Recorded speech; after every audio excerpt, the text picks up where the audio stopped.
An X-Men horror film. All right, let's see what they've got. For me, it was Tuesday. Welcome to another episode of For Me, It Was Tuesday. I'm your host, GQ. Do me a favor, hit the subscribe button. Like the video, leave some comments on this video and the other ones that I've done. Share the videos, spread some of that Culture Junkies love across the world. Also, make sure you check out culturejunkies.net. Don't forget to hit us up on Facebook, Instagram, and Twitter. We're also on Twitch and Discord, so we're pretty much everywhere. Today, we're going to be looking at the 13th and final installment in the X-Men film collection, The New Mutants. Directed by Josh Boone, starring Blue Hunt, Maisie Williams, Anya Taylor-Joy, Alice Braga, Charlie Heaton, Henry Zaga, and Adam Beach. The New Mutants was a pretty okay film. They were trying to go for a different type of feel, not so much an action film, more of a horror film. It starts off with the main character, who is, her code name I believe is Mirage, but in the film they just call her Dani Moonstar. And she's essentially waking up from what appears, in the middle of what appears to be a tornado. And her entire reservation that she lives on is apparently going through a tornado, from what we can see. Her father is played by Adam Beach, who some of you may remember from Suicide Squad, who played Slipknot. And yeah, he gets just about as much screen time as he got in Suicide Squad before he gets killed.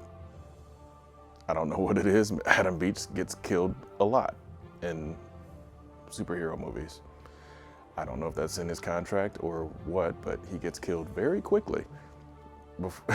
And not to really laugh about it, but I mean, it's kind of ironic that every time I see Adam Beach, he dies fairly quickly. But that's neither here nor there. We come to find out later that the tornado isn't actually a tornado, but I'm not going to obviously spoil that part of the story. You'd have to see it for yourself.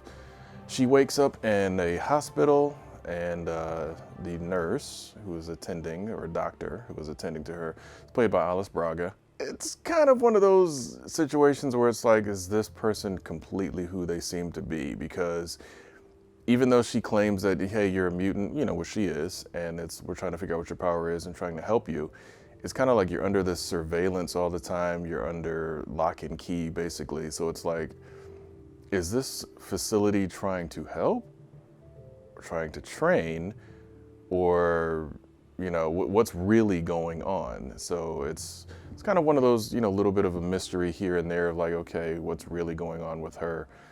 She meets a couple of other mutants. I'm going to refer to them as their code names because I wasn't really a huge fan of New Mutants to begin with, but she runs into Wolfsbane, who is played by Miss Williams, basically.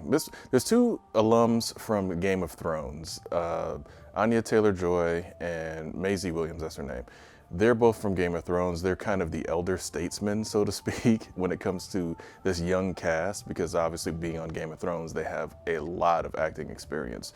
That's one of the things that is cool about this film. It is a young cast. It's not a bunch of mid-30s trying to play teenagers. It's probably a bunch of 20-year-olds playing teenagers, so it kind of works.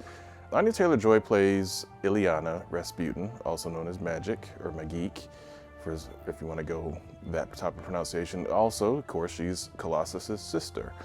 The way she's played in this movie, again, I'm not a huge fan of the New Mutants comics, so this might be spot on accurate for her character, but she is an class A Weach, obviously with a B. It's just, but it kind of works though. She's kind of like the mean girl in this regard. The thing that got me, and because obviously everybody knows that reads the comics knows that Lockheed hung around Kitty Pryde in that particular animated pilot, but Lockheed is, in this particular instance, is manifested as a puppet, and I was kind of disappointed by that. But there's a reason for that, and then it kind of carries over and it kind of works. So you do actually get to see the real Lockheed. I will spoil that. The real Lockheed is in the film, and it's pretty cool the way Lockheed actually shows up. Of course, you have Cannonball, who is there. You have Sunspot, who is there. All in all, the movie is okay. It's kind of a slightly coming-of-age film for Dani's character and learning her powers and learning what's going on with her. You do find out that, of course, Alice Braga is not exactly who she seems to be, or at least it presents herself to be. And it's a horror film, basically, and they're trying to go that route where, you know, things are not what you expect it to be.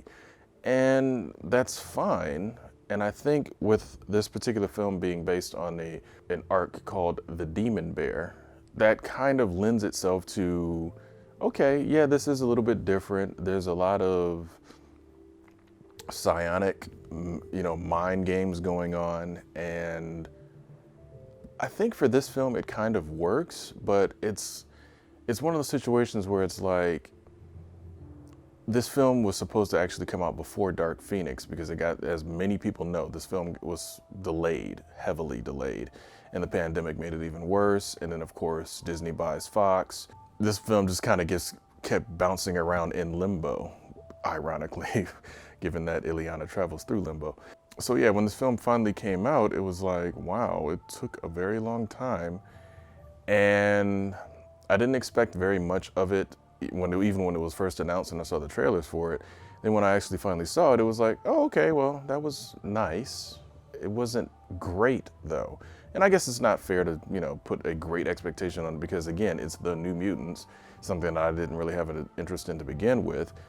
And on top of that, it's closing out the X-Men franchise at Fox, you know, on the Fox side of things, because obviously Disney is going to do something with it down the line and roll, you know, the X-Men into the MCU.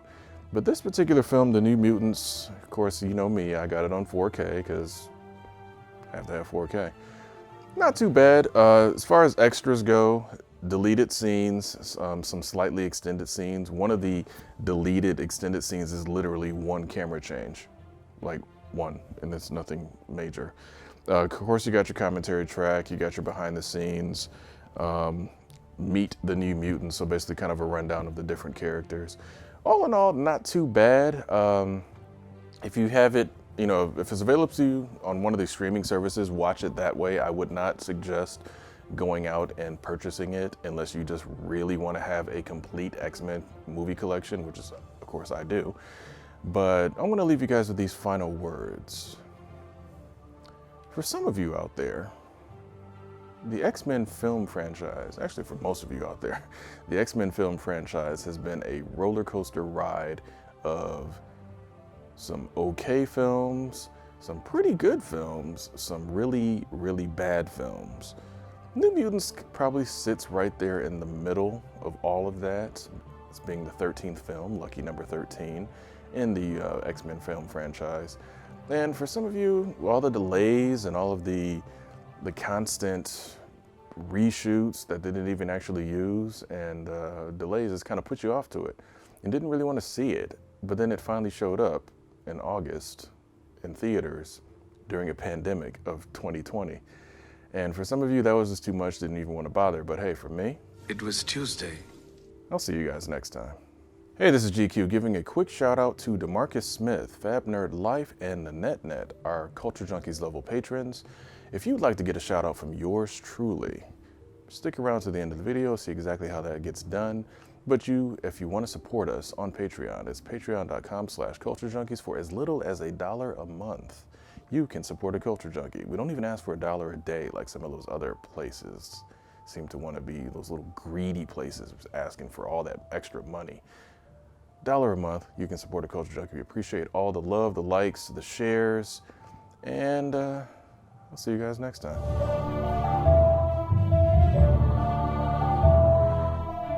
If you're enjoying our content, please consider going to our Patreon and becoming a supporter. There are different tiers to select from, and we thank you for your support. Culture Junkies!